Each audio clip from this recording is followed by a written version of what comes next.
糟了，女人在床底发现了一只用过的安全气囊，她迷茫了，因为自己和老公已经1年多没活动过了，这不可能是外人用过的，因为在半年前自己家换了新的密码锁，所以这必定是家里某个人的。因此现在只有2种可能，一是女儿早恋了，但她才刚满14岁不太可能；二是老公带别的女人回来了。不管是哪种可能，对女人来说都是重大的打击。她将安全气囊装进密封袋，然后装进首饰盒里封存起来，因为这是她最私密的地方。接着女人找到私家侦探，仔细地分析了这件事，希望他能帮自己调查此事。侦探提醒道，会不会是你和老公用过的，然后忘记扔掉才遗留下来的？但这一猜测很快就被女人否定，毕竟他们很久没有打拳了。更重要的是，那是一只粉丝的气囊，她对粉色过敏，因此她可以肯定和自己没有关系。侦探再次推测，粉色更符合年轻人的喜好，但女人立马打断了侦探，自己的女儿才14岁，她感觉这几乎是不太可能的。那就只剩下最后一个可能了，那就是别的女人和她丈夫遗留下来的。女人表示这正是她所担心的，但她看过丈夫的邮箱和手机，并没有发现任何异常。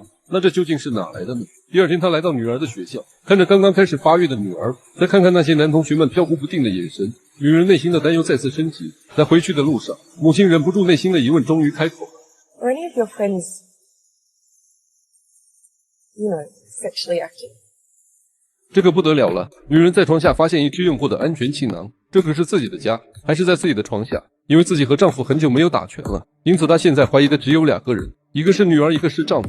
于是在接女儿放学的路上，她试探性的开口询问女儿 Are any of your friends, sexually active? 但女儿却是一副诧异的表情，然后回答道 A few, I guess, maybe.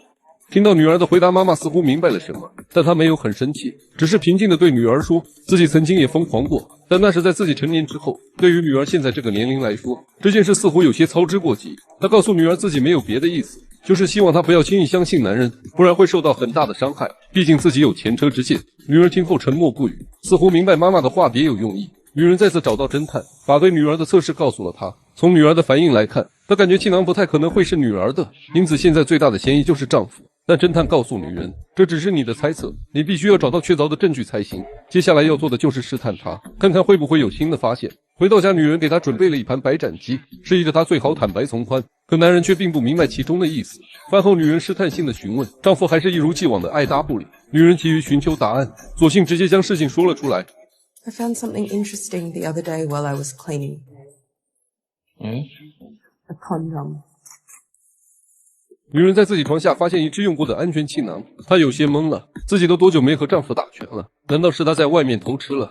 女人带着疑问，直接将事情说了出来。丈夫听后愣了一下，以为是自己听错了，转头再次和妻子确认。他问会不会是女儿早恋了，但妻子说自己已经问过了，不可能是她的，因此她直接说出了自己的疑虑。Are you having an affair?